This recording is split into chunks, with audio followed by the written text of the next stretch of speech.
Oi, eu sou a mamãe e esse é o Didi! Didi! E agora é a hora da Leitura! leitura!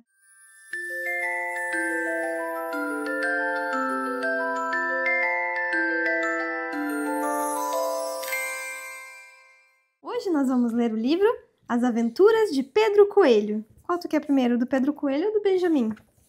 Pedro Coelho! Pedro Coelho? Então tá. A história de Pedro Coelho. Era uma vez 4 coelhinhos. Eles se chamavam Flocos, Flux, Rabo de Algodão e Pedro. Viviam com a mãe num banco de areia debaixo das raízes de uma enorme figueira.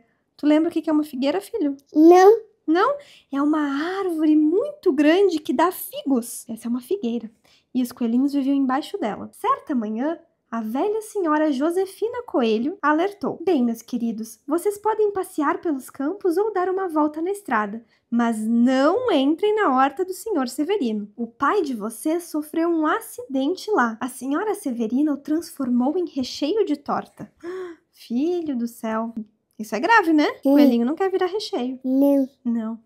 "Podem ir agora, mas sem travessuras. Eu preciso sair." Então a senhora Coelho apanhou sua cesta e sua sombrinha e cruzou o bosque em direção à padaria. Comprou um pão preto e 5 rosquinhas de groselha. Flocos, Flux e Rabo de Algodão, que eram bons coelhinhos, foram para a estrada colher amoras. Mas Pedro, que era muito levado, correu direto para a horta do senhor Severino e espremeu-se por debaixo do portão. Primeiro, ele comeu umas alfaces e algumas vagens. Depois, uns rabanetes.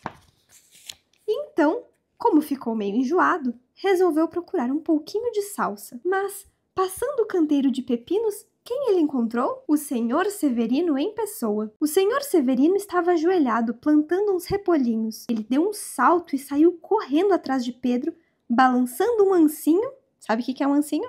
Não! Não? É esse instrumento aqui, a rastelar a grama, a gente raspar a terra para plantar.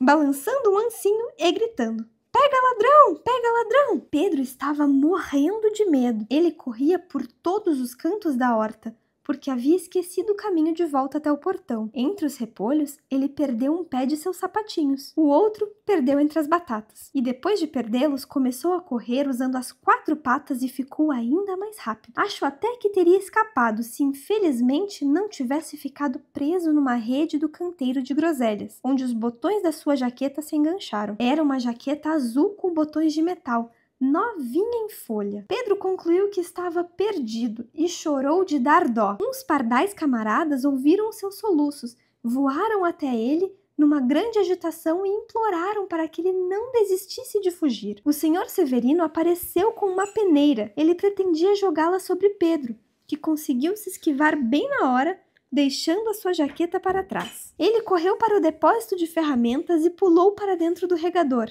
Seria um esconderijo perfeito se não estivesse tão cheio de água. O senhor Severino tinha certeza que Pedro havia se escondido no depósito de ferramentas, talvez debaixo de algum vaso de flores.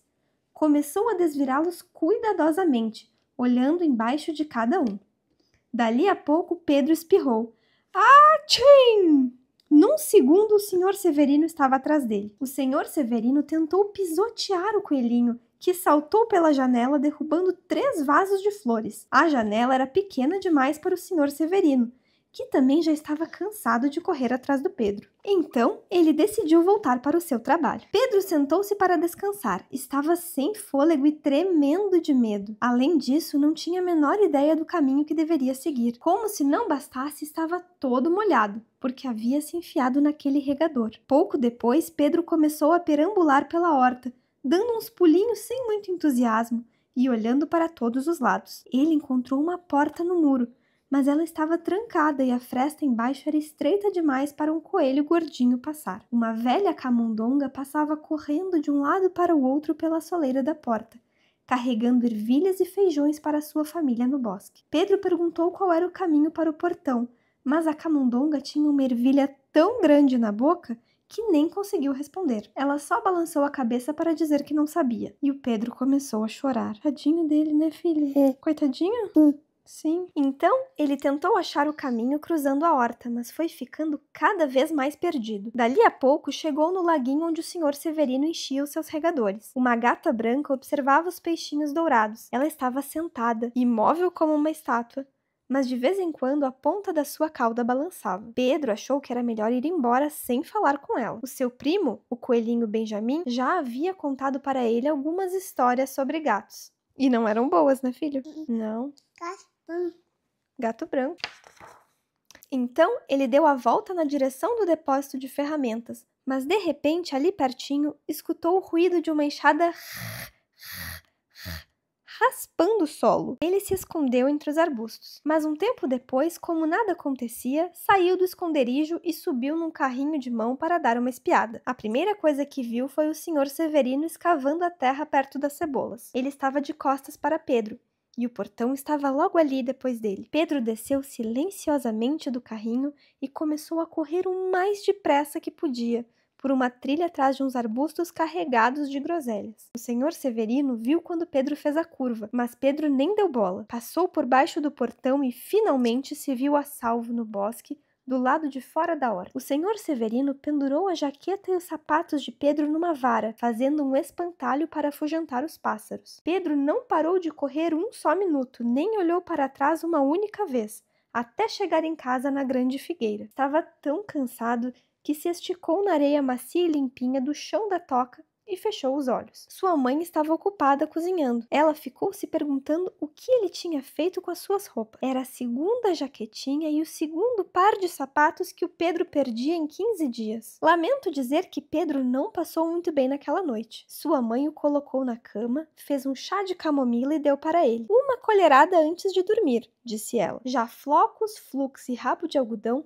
se deliciaram com pão, leite e amoras na hora do jantar. Tu viu, filho? Os coelhinhos que obedeceram a mamãe, jantaram, estavam super bem, não tiveram dor de barriga, ficou tudo bem com eles. Já o coelhinho que não obedeceu a mamãe e fez coisa errada, o que aconteceu? Ficou com dor de quê? Barriga. Ficou com dor de barriga e ainda passou muito medo do senhor Severino pegar ele. Viu que a mamãe sabia o que era melhor pra ele? É melhor obedecer do que desobedecer, né? É melhor ser um menino obediente. Muito bem. É isso aí. Espero que tenham gostado e até a próxima história. Tchau, tchau. Boa Noite. noite.